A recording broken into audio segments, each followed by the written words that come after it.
আসসালামু আলাইকুম গাইস। সকালবেলা কলিং বেলের শব্দ শুনে ঘুম ঘুম চোখে দরজা খুলে দেখি হাজব্যান্ড এক গাদা বাজার করে নিয়ে আসছে। আর এই দেখুন, এখানে মাছ, মুরগি বলতেছে দাঁড়াও আরও আছে। এখন দেখি সে অনেকগুলো সবজিও নিয়ে আসছে। যাই হোক, এত পরিমাণ বাজার ছিল যে আমি ব্যাগটা তুলতে পারতেছিলাম না।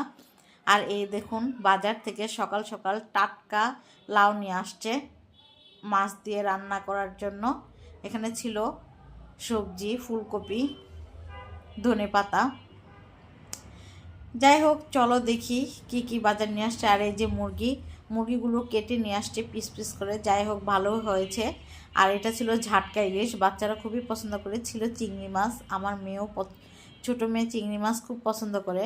আর এটা ছিল কালীবাউস মাছ। তারপর ছিল শোল মাছ, বোয়াল মাছ, আর এটা ছিল মাগুর মাছ। দেখুন মাগুর মাছগুলো কত বড় বড় ছিল। আর এই যে শোল মাছটাও অনেক বড় ছিল, কেটে এনেছে। তারপর আমি সবগুলো মাছ এভাবে প্যাকিং করেছি, এখন এগুলো গুছিয়ে রাখবো।